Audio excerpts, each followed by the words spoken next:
ဓမ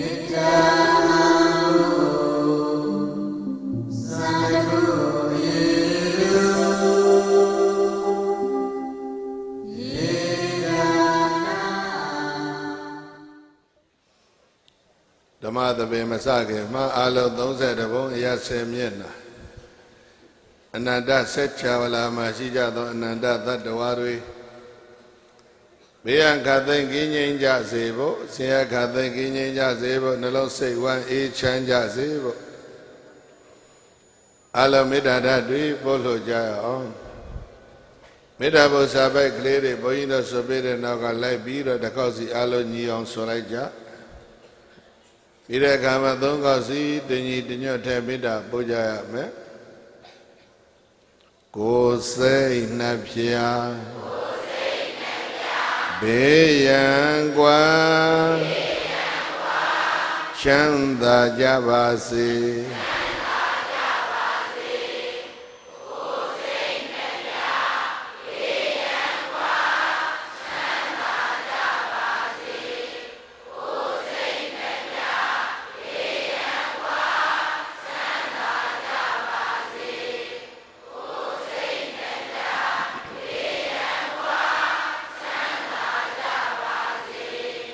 မေတ္တာနှလုံးကိုယ်စီသုံးရွှင်ပြုံးကြပါစေ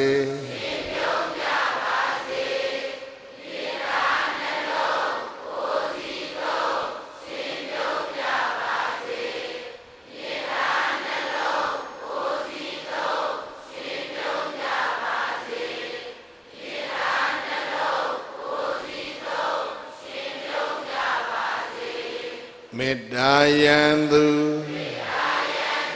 ဒေါသမူအပုကင်ပါစေ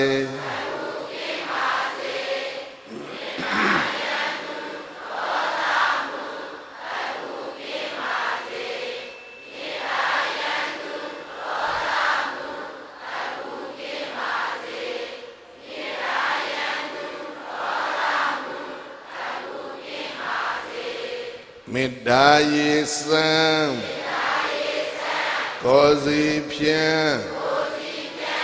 အေးချမ်းကြပါစေ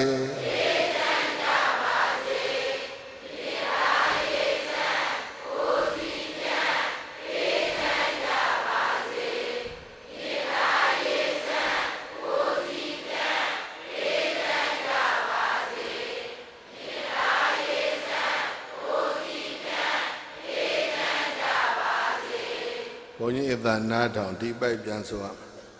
မေတ္တာရေစံကိုယ်စီဖြင့်အေးချမ်းကြပါစေ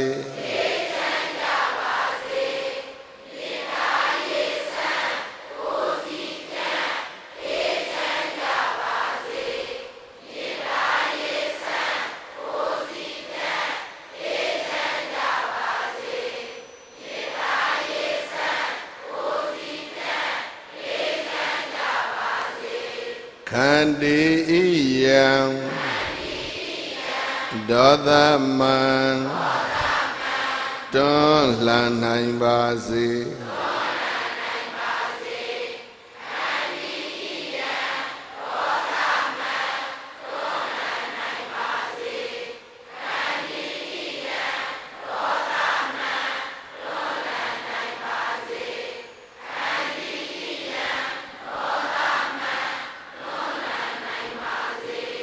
ခန္တီနှလုံးအစဉ်သုံးရွှင်ပြုံးကြပါစေ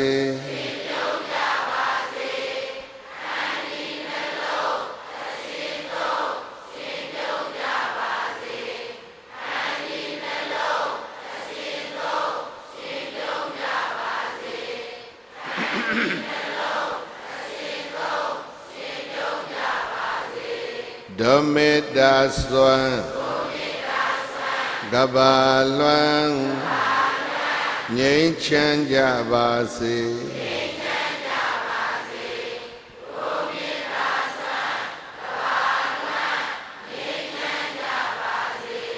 ဓ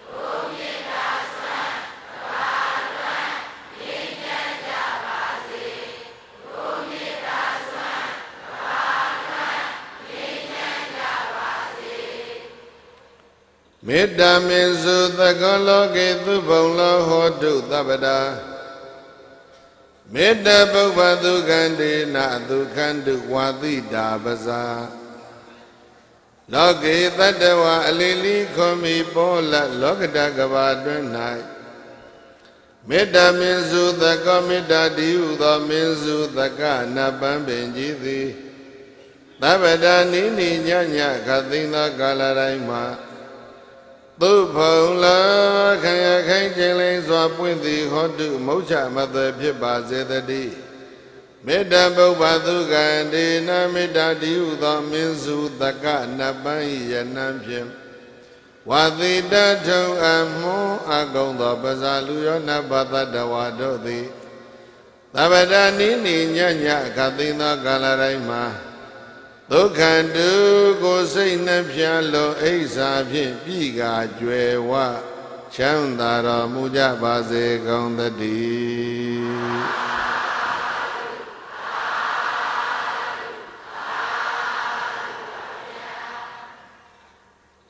1386ခုတော်သလေးလပြည့်နေ့ညချမ်းကာလ9နာရီမိနစ်30အချိန်ကစတင်လို့ရန်ကုန်တိုင်းမြောက်ဘက်ခရိုင်လှိုင်သာယာမြို့စက်မှုဇုံ4ကင်းအောင်မင်းကြီးလမ်းမှာတည်ရှိတဲ့မဟာသီယနာဒကျောင်းတိုက်မှာဆင်ကျင်းပတဲ့သီတကူဓမ္မသဘင်ကိုယခုအခါမေတ္တာသီသမေတ္တာပဒနာနဲ့စတင်ဖွင့်လှစ်ပါပြီဓမ္မသဘင်ပွဲသို့အခက်ရောက်ရှိလာကြကုန်သောတရားချက်ခင်သူတော်စင်ပရိသတ်အပေါင်းတို့နှင့်တကွ30ပုံအရ10မျက်နှာအနန္တစัจ java လာ၌ရှိကြကုန်သောအနန္တသတ္တဝါတွေဘေးရန်ခတ်သိမ်းကင်းငြိမ်းကြပါစေဆရာခတ်သိမ်းကင်းငြိမ်းကြပါစေနှလုံးစိတ်ဝမ်းအေးချမ်းကြပါစေလို့မေတ္တာရက်တွေဖြန့်ဝေပြီးတော့ဓမ္မသဘင်ကိုစတင်ဖွင့်လှစ်ပါပြီဓမ္မသဘင်စတင်ဖွင့်လှစ်ပြီလို့ကြီးညာတဲ့အချိန်က9နာရီနဲ့45မိနစ်ဖြစ်ပါတယ်မာသီယနာဒကျောင်းတိုက်ရဲ့မူရင်းကတက်ကုန်းမှာအဲ့ဒီတက်ကုန်းမြို့မာသီယနာဒကျောင်းတိုက်ကိုတည်တော်ပါစင်းတဲ့ဆရာတော်အရှင်အာစိဏမထေရဘုန်းကြီးတို့နဲ့ကျောင်းနေဘက်ဟိုးအညာသားတွေပြောသလိုပြောရင်ဓမ္မရေသောက်ဖက်ခေါင်းခေါက်ဖက်တွေပေါ့နော်စကိုင်းတော်မှာဘုန်းကြီးတို့ပရိယတ္တိသာသနာပြုလုပ်ငန်းတွေကိုဆောင်ရွက်ကြတဲ့အခါကျောင်းတက်တွေစတင်တည်ထောင်ကစားကဝါတဲလေးတွေထရွက်တဲလေးတွေနဲ့ဟန္တာဂရိကျောင်းတဲကိုတည်ထောင်တို့ကဘုန်းကြီးတို့အတူတူဝမ်းဝန်းပြီးတော့ဆောင်ရွက်ကြစောခန်းမနဲ့စောစောပြန်လာရင်ပန်းကြီးတဲ့ထည့်ပြီးတော့အကုန်လုံးစွန့်နေဟင်းနေအများပြည်တော့စကိုင်းတောင်စောကရင်ပဲပြုတ်တယ်ဟိုလိုငရုတ်သီးချော်တို့ဟိုဆောင်ချမ်းသီးဆောင်ချမ်းရွက်သုတ်တို့ဒီလိုဟာတွေတော်တဲ့တောင်တွေကဟိုတောင်စုပုတ်တို့ဒီလိုအမျိုးတွေရတာအဲ့ဒါတွေအကုန်ဖွေးပြီးတော့ပန်းကြီးထဲမှာဇွန်းနေနဲ့ဝိုင်းပြီးတော့အတူတူစားလာတဲ့ဆရာတော်ရှေးအောင်သချင်းတစ်ခုရှိတယ်လေနော်မိုးမြော်ငရုတ်သီးတောင်နဲ့ဗာလဲဟိုလက်ရည်တပြင်းဒီဆိုတဲ့သချင်းရှိတယ်အဲ့ဒါမျိုးအဲ့ဒါကြောင့်ဆရာတော်ဥက္ကစေနာကရန်ကုန်မှာတိဆောက်တဲ့သီယနာဒကျောင်းလဲ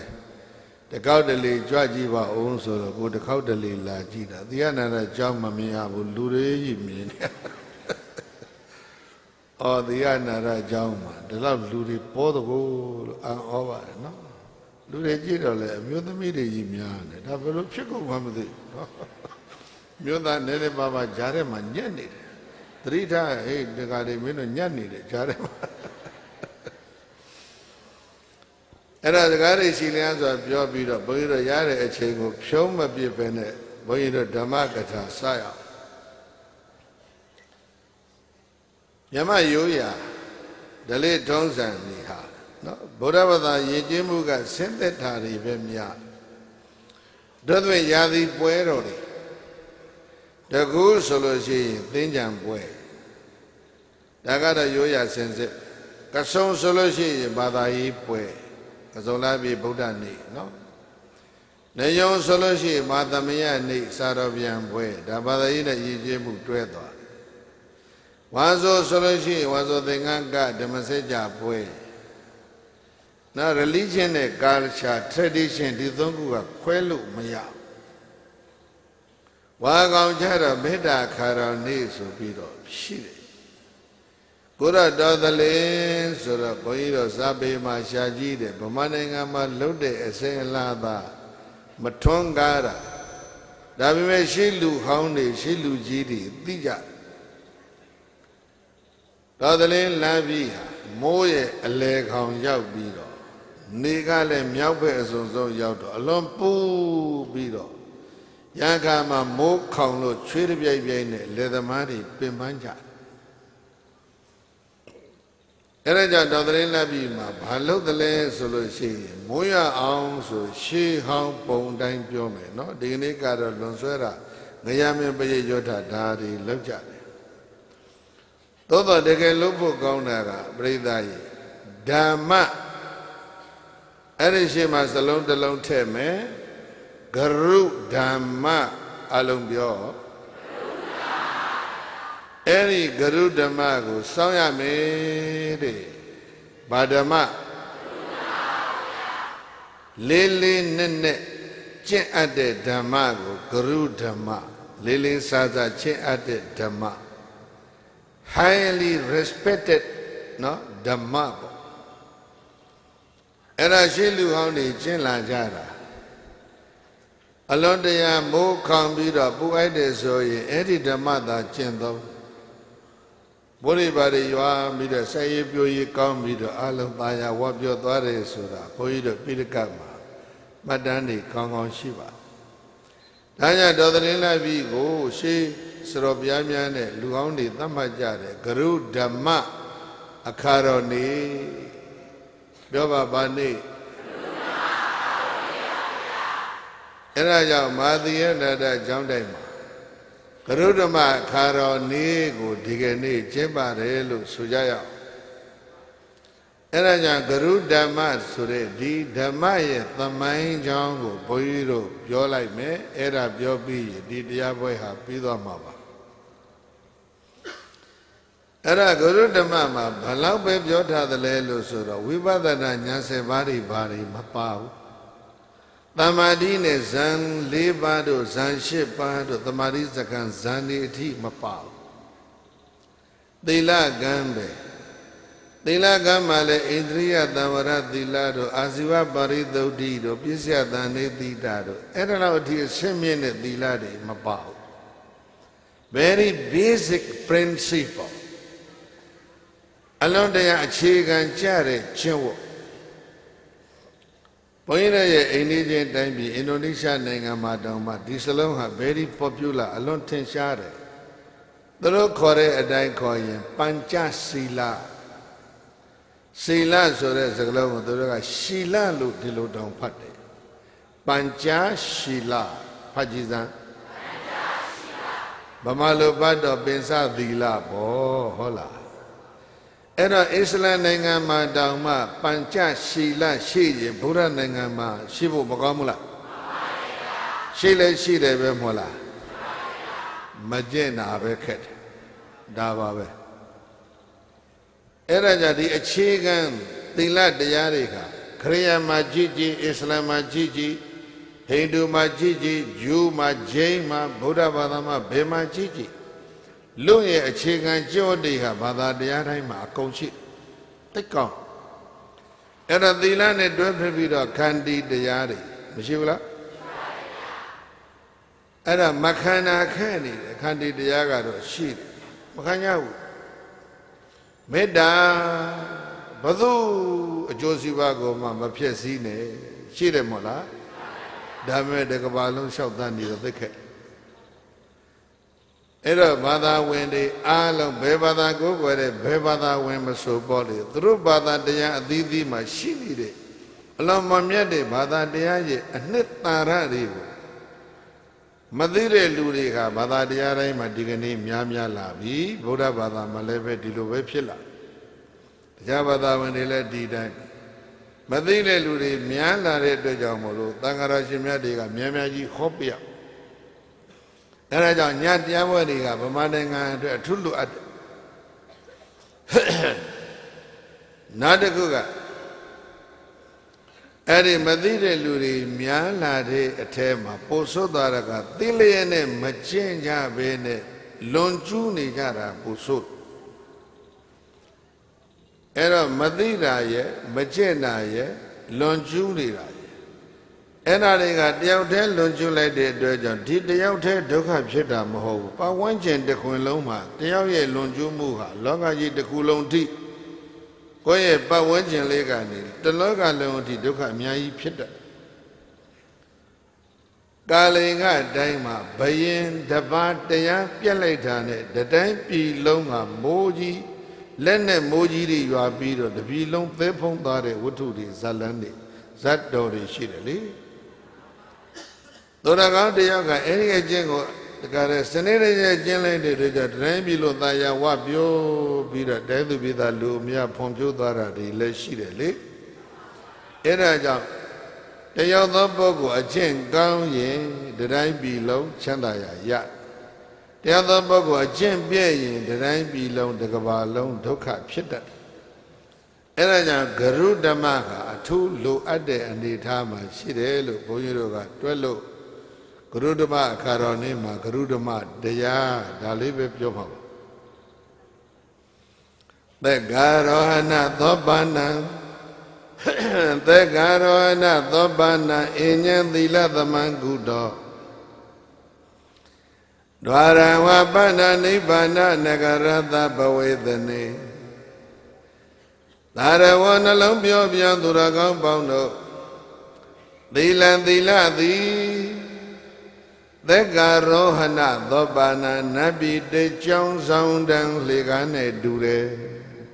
ပြိဿရဲ့သီလဆိုတာဘာနဲ့တူတယ်နတ်ပြည်တက်ချင်တဲ့ပုဂ္ဂိုလ်တွေလေကားထောင်ပေးသလိုပဲ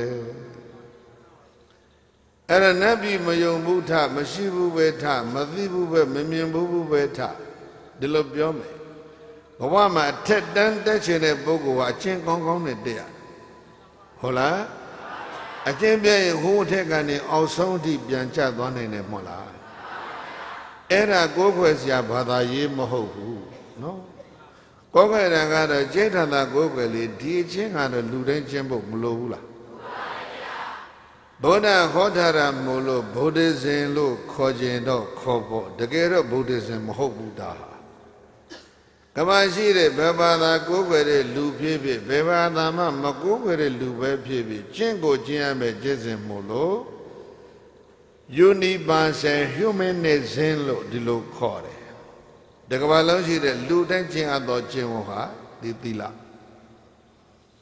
သက္ကာရောဟဏသောပဏံသီလသီလသီသက္ကာရောဟဏသောပဏနတ်ပြည်တေကြောင်းဆောင်တန်လေကားနဲ့တူတယ်လောကမှာထက်တန်းစီပွားရေးယာတုအာနာဘာပဲဖြစ်ဖြစ်ပေါ်လေအထက်ကိုတက်ချင်တယ်ဆိုတော့ကြီးအပေါ်ရောက်ချင်ရင်ပြိဿကြီးအချက်ပြည့်ရင်မရောက်ဘူးဗျအချက်ကောင်းတဲ့လူတွေမှအပေါ်တက်လို့ရအကျင့်ပြန်လျက်နဲ့တက်သွားရင်တော့သူမကြခင်ပြန်ချသွားမယ်အဲ့ဒါကြောင့်ဘုန်းကြီးတို့စကားတစ်မျိုးရှိသေးတယ်ဘုန်းကြီးတို့ငယ်ငယ်ကသံဃာတက္ကသိုလ်ကျောင်းတက်တဲ့ကသင်ထားတဲ့စာအုပ်တို့တွေကစကားတစ်လုံးနော် Character is a power သီလဟာအလွန်တကူကြီးပါလေသီလပြည့်ရင်ဒီကဘာလုံးလူသားတို့တရားလုံးမွဲပြချပြီးတော့ဒုက္ခဖြစ်သွားနိုင်တယ်သီလကောင်းပြန်ရင်လည်းပဲလောကကြီးတစ်ခုလုံးဘာဖြစ်လာနိုင်သလဲအ ਨੇ ဆုံးလုံခြုံရေးကောင်းကောင်းရပါဏတိပါဏဝရမဏိလှုပ်ကြည့်လေအသခံရမဲ့သတ္တဝါတွေသေဘေးကလွတ်ကုန်တယ်မို့လားအာရိတရဏဝရမဏိတကယ်တမ်းထားကြည့်အိမ်ထဲတကားဖွင့်အိမ်လို့ရတယ်မို့လားလောကကြီးရဲ့ security နော်လုံခြုံရေးဟာဘာနဲ့ထိမ့်လဲသီလနဲ့ထိမ့်အဲ့လိုရှိပါအဲ့ဒါကြောင့်ကဘာကြီးတစ်ခုလုံးမှာနောက်တစ်မျိုးရှိသေးတယ်မြတ်စွာဘုရားမင်းတော်မူတာကဘာကြီးမှာယံသူမျိုး၅ပါးပြိဿတိထာရနဲ့တခြားစီ ရိသတိတာတကတော့မင်းတို့မိတို့ရေတို့ဒီလိုပြောလိမ့်မယ်ဘုန်းကြီးအဲ့ဒါမပြောဘူးယန္တုမျိုး၅ပါးပါဏတိပါဒဒီအဲ့ဒါယန္တုတစ်ပါးပဲတတ္တလေသင်္လပြတ်တဲ့အတွက်ကြောင့်ဘာဖြစ်လဲပါဏတိပါဒယန္တုကြီးနောက်တကသီလပြည့်တော့အရိဏဒါနဆိုရန်သူတယောက်လာတယ်မဟုတ်လားဆက်သာစဉ်းစားရငါးပါးသီလပြည့်ခြင်းကကဘာကြီးရန်သူမျိုးငါးပါးစိုက်တာပဲနော်အဲ့ဒါကိုပင်စဝေရဘယဆိုပြီးတော့မြတ်စွာဘုရားဟောတော်မူကဘာကြီးတော့ရန်သူမျိုးငါးပါးဘေးရောက်နေပြီတဲ့ဘာကြောင့်လဲအချင်းပြက်လို့ဒါဗုဒ္ဓရဲ့မိန့်ကြားတဲ့စကားအဲ့ဒီဗုဒ္ဓရှင်ကမိန့်ကြားတဲ့စကားမဟုတ်လို့ဒါဗုဒ္ဓဘာသာလို့ခေါ်မယ်ဆိုရင်တော့ခေါ်နေတာပေါ့တကယ်တော့ကြီးစားတဲ့ grade လည်းပဲဒါမျိုးဟောတာပဲပေါ့လားအကျင့်ကောင်းကြရမယ်သီလဆိုတာပြည့်တော့10ပါးပါတာပဲဟုတ်လားဘုရားမဲကလည်းပဲဟေးအကျင့်ကောင်းအောင်ကျင့်ကြငါးပါးသီလလုံညဆိုသူလည်းပဲသူကိုယ်တိုင်သူဟောတာရှိတာပဲမဟုတ်လားဒါပေမဲ့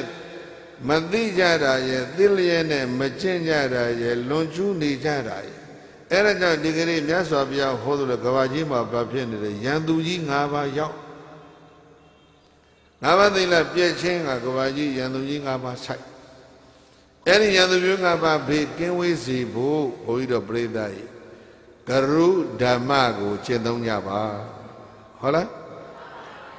သက္ကာရောဏသောပနံအညံသီလသမံကုတောဒွါရဝပဏနိဗ္ဗာနနဂရတဘဝေသနေသီလသီလသည်သက္ကာရောဏသောပနံနဗ္ဗိတေကျောင်းဆောင်တံလေကားနဲ့တူတယ်သီလသမံသီလနဲ့တူသောသက္ကာရောဏသောပနံနဗ္ဗိတေကျောင်းဆောင်တံလေကားဆိုတာကုသိုလ်အတ္တိဘယ်မှာရှိပါမလဲဘောအတေတံတဲလန်းခြင်းပြိဿရေပါနဲ့တက်မဲ့သီလနဲ့တက်မယ်သီလပြည့်ရဲ့ဘဝတတန်းကိုတက်လန်းနိုင်ဖို့မရှိဘူးတဲ့အောက်တန်းကိုသွားကြမယ်အဲ့ဒါကြောင့်ဟောဒီလိုင်မျိုးကအောက်တန်းမချခြင်းတဲ့လူတွေအထက်တန်းတက်လန်းခြင်းတဲ့လူတွေအခြေခံ၅ပါးသီလလုံဆောင်အောင်ဒွါရမပဏနိဗ္ဗာနနဂရတဘဝေသနေနိဗ္ဗာန်နဂရသနိဗ္ဗာန်ဆိုတဲ့ရွှေမြို့တော်ကိုပဝေသနေဝင်ရောက်ကြရမှာလည်းပဲသီလသီလသည်ဓွာရံဝါတကားပေါင်းနဲ့တူတယ်နိဗ္ဗာန်ကိုဝင်ရောက်တဲ့နေရာမှာလည်းပဲသီလဆိုတာပထမတကားပရိသတ်ရဲ့ပထမတကားပါလဲသီလပြည့်ရင်နိဗ္ဗာန်ရဲ့ပထမတကားပေါက်ပိတ်နေပြီဗျအဲ့တော့နိဗ္ဗာန်ရဲ့ပထမတကပေါက်ကိုဘာနဲ့ဖွင့်လဲသီလနဲ့ဖွင့်ဒုတိယတကပေါက်တော့သမာဓိနဲ့ဖွင့်ပေါ့ဟုတ်လားတတိယတကပေါက်တော့ဝိပဿနာနဲ့ဖွင့်ပေါ့ဒကာကြီး၃ခုရှိတယ်ကိုယ်တော်အကျင့်တွေကပြည့်တော့ပထမတကပေါက်တော့ဖွင့်လို့မရတော့တွေကအကုန်ပြောက်ဟုတ်လားလက်သားရမှာတော့လေးပါလေးရှိသေးလားလေးတန်တော်တော်ပြော့တယ်ဒွါရဝပဏနိဗ္ဗာနနဂရတဘဝေသနေနိဗ္ဗာန်နဂရတနိဗ္ဗာန်ဆိုတဲ့ရွှေမြို့တော်ကိုဘဝေသနေဝင်ရောက်ကြရမှာသီလသီလသည်ဒွါရံဝါဒွါရံဝိယပထမတကပေါင်းနဲ့တူတယ်လို့သတ္ထနတ်လူတော်ဆရာမြတ်စွာဘုရားကိုယ်တော်မြတ်ကအဝါစကရုဏာရှိတာမေတ္တာအပြင်ဟောပြတော်မူခဲ့ပါပေသတည်း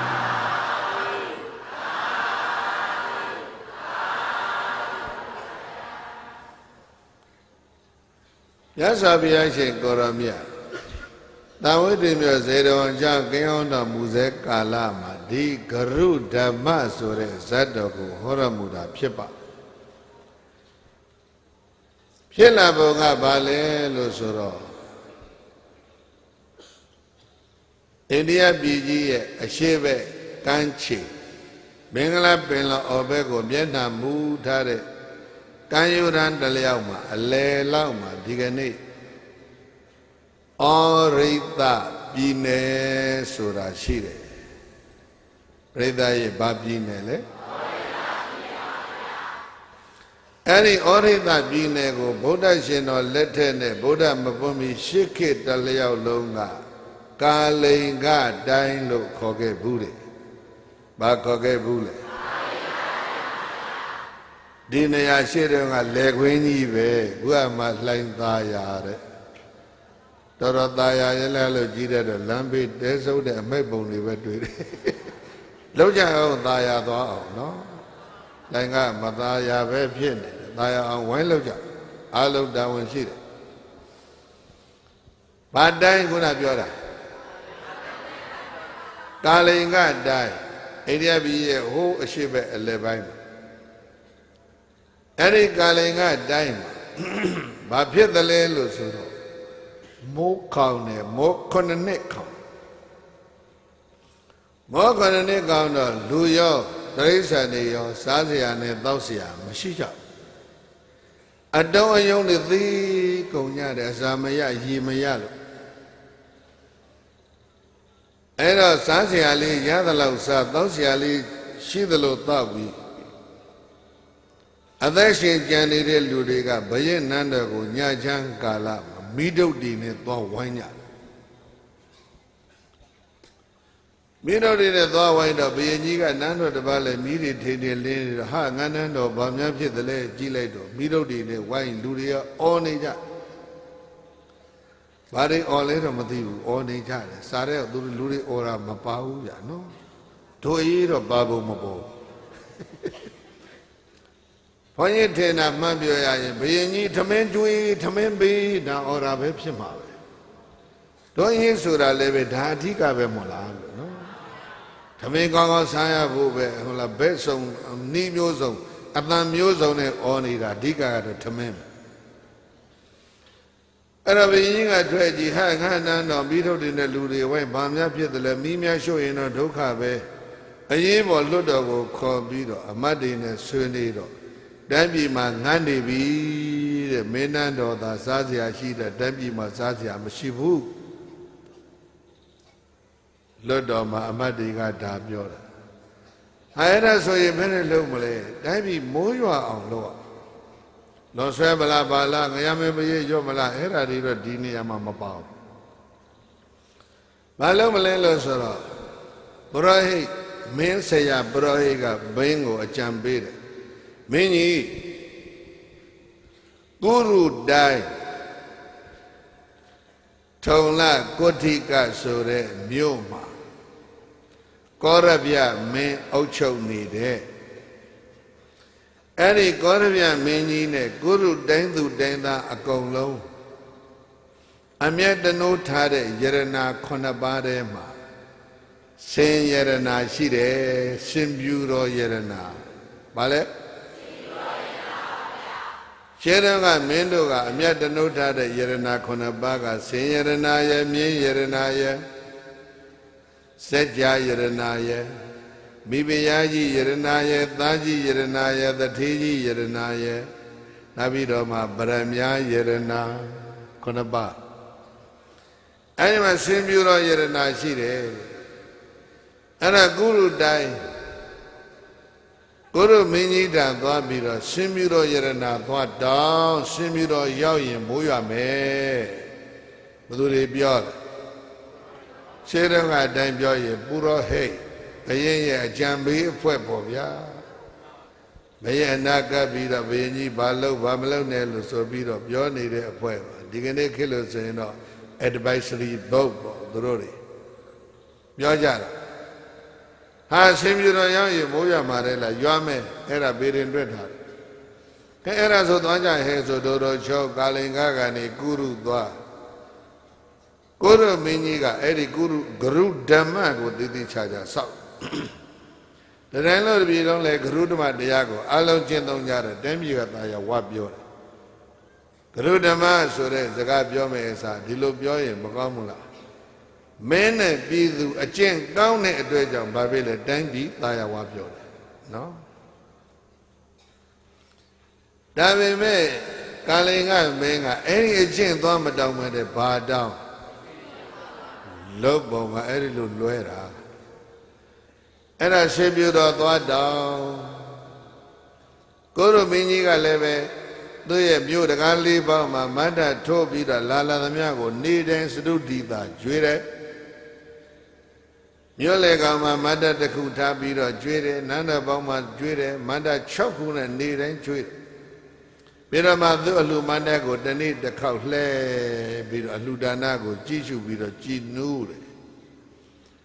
အဲ့ဒါကာလင်ကသွားတဲ့အမတ်တွေပုံနာတွေကဘယင်ကြီးချက်ကပ်ဖို့ကြိုးစားကြည့်တယ် security လုံခြုံရေးကတင်းကျပ်ထားတော့မကတ်နိုင်ဘယင်ကြီးတွေးကြမှာလည်းခွင့်တောင်းတယ်လုံခြုံရေးအရာရှိတွေကတွေးခွင့်မပေးဘူးအဲ့တော့ဘာလုပ်လဲဆိုတော့ကာလင်ကအမတ်တွေကဘယင်ကြီးသွားတဲ့လမ်းပေးဝဲရမှာရှောက်နေရာကြီးလဲတော့တောင်ကုန်းမြင့်မြင့်တက်နေရကုန်းမို့မို့လေးအဲ့ဒီကုန်းလေးပေါ်တက်ပြီးတော့တောင်ကုန်းပေါ်ကနေဘယင်ကြီးလျှောက်လာအနားရောက်ရင်တော့တို့ဘယင်ကြီးကိုအောင်စုတောင်းမယ်ဘယင်ကြီးလျှောက်လာလို့သူတို့အနီးနားလေးရောက်ရတောင်ကုန်းပေါ်ကနေအမတ်တွေပုံနာတွေလက်အုပ်ချီလက်မြောက်ပြီးတော့လှမ်းអော်လိုက်ဇေယတုဘဝမဟာရာဇာမင်းကြီးအောင်ပါစေအဲ့ဒီအတန်မျိုးဘယင်ကလည်းတေကြိုက်ကိုဗျာနော်အောင်ပါစေလို့ငါ့ကိုအောင်စုတောင်းနေတယ်ခေါ်ခဲ့အဲ့ဒီကောင်တွေပဲကလည်းအဲ့တော့မှအနာရောက်သွားအဲ့တော့မင်းကြီးနာကတ်ရှင်ရင်မှတ်တာအဲ့ဒီနည်းသုံးပါမင်းကြီးများလာခဲ့ရင်ပေါ့လေလမ်းမေးကနေလက်အုပ်ကလေးချီပြီးတော့မင်းကြီးအောင်ပါစေနန္ဒသာအော်ပေးနော်တပြေပန်းနဲ့ရေချမ်းနဲ့ဟာလားအောင်ပါစေသဘုတဝါမှာလှူဒန်းမဲ့လူတွေဘာဖြစ်လဲမင်္ဂလာရက်ပြလက်ထပ်မဲ့လူတွေလဲတကူအကောင်းကစုံကြတော့သဘုံထားမဲ့လူတွေမလောက်တဲ့အကုန်ဖတ်ခါမယ်ကြောက်ဝိုင်းဆိုတော့ကြီးနောက်သွားတာဘုန်းကြီးကမတ်မိလို့ပြောပြအဲ့တော့နေရာတကာချိလို့နော်သူနေရာနဲ့သူတော်အောင်ချိလို့သွားမလို့ဘုန်းသားတွေရှိတော်သွင်းမေးတယ်မင်းတို့ဘယ်ကလာကြတာလဲကာလိန်ကတိုင်းကပါဘာလာလောက်တာလဲစင်ပြီးတော့ယရနာလူခံဖို့လာပါတယ်ဘာဖြစ်လို့လဲတိုင်းပြီးမိုးခေါင်လို့တော်အောင်ကျော်စင်ပြီးတော့နှမောင်းကန်ဟိဆိုပြီးတော့ရွှေကြရနဲ့ရေသွန်းပြီးတော့ပေးလိုက်ယရနာ9ပါးထဲမှာဘာယရနာပေးလိုက်6ပါးပဲကြံအင်္ဂါတစ်ပါးပြည့်နော်အဲ့ဒါဘာလဲလို့ဆိုတော့သူတစ်ပါးတို့ရဲ့အကျိုးစီးပွားအတွက်ကိုယ့်ဘက်ကအထွတ်အမြတ်ထားတာလေးတွေကိုစွန့်ရဲတယ်ဆိုတဲ့စိတ်ဓာတ်အဲ့ဒါလေးတွေချစ်ဖို့ကောင်းအဲ့ဒါနဲ့တော်ကျော်စင်ပြီးတော်ကြီးပြည့်သွားတိုင်းပြည်ရောက်တော့အဘိဓိသွန်တပြေခဲနဲ့ရေချမ်းနေဖြန်းဒါပေမဲ့9ရက်လောက်ကြာတယ်မိုးကမရွာဘူး9လလောက်ကြာမိုးကမရွာဘူးအဲ့တော့လွတ်တော်စည်းဝေးခေါ်ပြီးတော့ဆွေးနွေးကြပြန်ရောအဲ့တော့ဘုံသားတွေကပရောဟိတ်ကအကြံတစ်မျိုးပေးတယ်ဆင်ပြူတော်နဲ့မိုးမရွာလို့ရှိရင်တော့ကုရုတိုင်းကဘယင်ထံမှာကရုဓမ္မသွားတောင်းမယ်အဲ့ဒါမှရွာလိမ့်မယ်ထင်တယ်စောစောတွေကလွတ်ပါလားအဲ့လိုလွဲချော်နေတာတွေအများကြီးပဲဘေးရင်ရရာတွေအဲ့ဒါနဲ့နောက်တစ်ခေါက်ပြန်သွားတာစင်ပြူတော်ကြီးပြန်ဖို့ဘယင်ကြီးနဲ့တွေ့တို့ရမင်းကြီးကဘယ်နဲ့ကြောင့်စင်ပြူတော်ပြန်ဖို့သလဲ9နှစ်လောက်ထားရတော့မိုးမရဘူးအဲ့ဒါကြောင့်ပြန်ဖို့တာပါဒါပြောမင်းတို့တိုင်းပြည်ငတ်ဖို့ခေါင်းပါတဲ့ဘေးကင်းဝေးစေဖို့တာယာဝါပြောဖို့ငါဘာလို့ပေးရမလဲကုရုမင်းကြီးကကာလင်ကအမတ်တွေကိုမေးတော့မေတ္တရားကျင့်သုံးတဲ့ဂရုဓမ္မတရားပရိသတ်ဘာတရားလဲမင်းတရားကျင့်သုံးတဲ့ဂရုဓမ္မတရားကိုအဲ့ဒါပေးပါဂရုဓမ္မဆိုတာစောစောကပြောထားပြီးပြီဘာတရားလဲ5ပါးသီလဟုတ်လားအဲ့တော့တိုင်းလုံးတစ်ပြည်လုံးမှာတင်းကြီးတညွတ်တဲ့အလေးနဲ့ထားပြီးတော့ကျင့်ကြတာဘယ်သူမှအညှိုးအနှံ့မခံဘူးသူတို့သီလကိုအမြဲတမ်းစစ်ဆေးပြီးတော့ဘယ်ပေါက်ကရိုထွက်သွားတယ်လဲဘယ်လိုညှိုးနှံ့မှုရှိတယ်လဲတော့စစ်ဆေးပြီးတော့သူတို့တွေတန်တရားနဲ့ဝိသိကိစ္စနဲ့နေကြ အဲ့ဒါမင်းကြီးကငါရဲ့ကရုဓမ္မသီလလိုချင်ရင်ပေးပါမယ်ကွာရွှေပြားမှာမင်းတို့ရေးပေါ့ဒါပေမဲ့ငါသီလငါနည်းနည်းတန်တရားရှိတယ်ညာနှောင်းပြီလုံခြုံလိမ့်မယ်လို့ငါဟာငါမယုံကြည်ဘူးဘာဖြစ်လို့လဲမင်းကြီးပြောစမ်းပါတို့တိုင်းပြည်မှာကွာတစောင်းမို့ကတ္တိကမာသဘုံဓမ္မဇဘောလာပြည်နေမှာတိုင်းတိုင်းလုံးတပြည်လုံးပြောကြပါကြရုံးပွေရဲ့ဆိုအာကစားကြရှင်နန္ဒာကစစ်တီတော်တွေနဲ့မင်းတို့ဟာတော့သွားပြီးတော့လေးတွေမြားတွေဓားတွေလှန်တွေနဲ့ကစားကြကစားတယ်ဆိုတာဟန်ပြပဲတကယ်တော့ကစားခြင်းအောင်ဆောင်တောကစားခြင်းအောင်ဆောင်သမင်ပြည့်ခြင်းအောင်ဆောင်ပြီးတော့ဘယင်တွေစစ်လေးခြင်းကလုပ်ကြတာအဲ့ဒါစစ်လေးခြင်းကနေခုလည်းခဏခဏကြားတယ်မို့လားအဲ့ဒါမျိုးတွေရှေးတုန်းကလည်းလုပ်တာအဲ့ဒါစစ်လေးခြင်းကလုပ်တော့ဘယင်ကြီးကရေကန်ကြီးတွေတဲ့ကိုပြားပစ်ထည့်လိုက်တယ်တောထဲမှာရေကန်တွေရှိတယ်သဘာဝရေကန်တွေအတန်နဲ့ကွဲသွားတယ်ရေကန်ထဲကိုမြားလေးပေါ်မှာမြားတည်ပြီးတော့ပြစ်ချလိုက်မြားကရေထဲမှာငုတ်ဝင်သွားပြီးတော့ရေကူးပြီးတော့ဟိုဘက်ကနေတက်ပြီးတော့ကောင်းငယ်နဲ့ဝဲပြီးတော့ဘရင်ချေရင်ပြန်ကြတယ်မြားပြစ်ဒီလောက်ကောင်းတာမြားအတအဲ့ဒါရေကန်ကြီးလေးလုံးတစ်လုံးပြီးတစ်လုံးပြစ်လိုက်တာမြား30သူ့ချေရင်ပြန်ရောက်တယ်သတုဒ္ဒမြားကြတော့ရေထဲပြစ်ချလိုက်တာမြားကပေါ်လဲမလာဘူးချေရင်လည်းပြန်မလာဘူးမြားရေထဲပျောက်သွားအဲ့ဒီမှာဘယင်ကတန်တရားရှိတယ်တဲ့ငါပြစ်လိုက်တဲ့မြားဟာရေထဲကငါးကိုစူးပြီးတော့မြားပြန်မလာတော့ဘူးအဲ့ဒီတန်တရားနဲ့ငါသီလဟာလုံခြုံတယ်လို့မထင်ဘူးဟေငါသီလယူမသွားချနဲ့အဲ့ဒါတော့ကိုချင်းတရားပေါ်မှာကြီးစွာအလေးအမြတ်ထားကြတယ်မင်းဘယ်မင်းလဲသိတွေ့ဝေးမနေနဲ့ဗဒ္ဒပိယမင်းလဲကုရုတိုင်းကပါဗျာနော်ကုရုတိုင်းကပါအဲ့ဒီသံတရားနဲ့မို့လို့ငါသီလလုံခြုံတယ်တော့ငါမထင်ဘူးဆိုတော့ဟိုကကာလိန်ကအမတ်တွေကဘာပြောတယ်ထင်လဲအစေတနကကရဏနာမကမ္မနာဟောတိမဲသူတို့ကလည်းတရားတွေပါတွေဟောလို့စေရဏမပါဘဲနဲ့လုံးမိတဲ့အမှုဟာကံမမြောက်ဘူးမင်းကြီးအမဲဖာဖာထေးလေးလောက်ကြသေးတယ်ဘူးဗျာနော်ကိုလည်းပဲအဲ့လိုပဲဝိုင်းပြီးတော့ဖာကြထေးကြမှာကိုဗျာအခြေအနေကလိုင်းလဲဒီလိုပဲမို့လားစေရနာမပါဘဲနဲ့ဖြစ်တာပါကွာဒါတွေကအကုသိုလ်မဖြစ်ပါဘူးကဲကဲမင်းတို့စိတ်ချလို့ယုံကြည်ရင်လည်းယူသွားဆိုကရုဓမ္မတရားတစ်ပုဒ်ရသွားတယ်ကိုတို့မင်းကြီးထံကဒါပေမဲ့မင်းကြီးကတော့သူ့သီလကိုသူ perfect ဖြစ်တယ်လုံးဝပြည့်စုံတယ်လို့ယုံကြည်ရဲ့လားရေထဲမှာမြားပြစ်လိုက်တာကမြားကစားတာတစ်ခုပဲငါးပြစ်တာမဟုတ်ဘူးနော်ဒါပေမဲ့ငါးကိုစူးသွားတယ်ထင်ပြီးတော့သူကဘာဖြစ်နေလဲသီလပြည့်တယ်ဒီလိုထင်နေတာအဲ့ဒါလောက်အလေးအနက်တန်ဖိုးထားပြီးတော့ကျင့်တာမို့လို့ဒါမျိုးကိုခေါ်တာဂရုဓမ္မပြောလိုက်အဲ့ဒါမှမင်းကြီး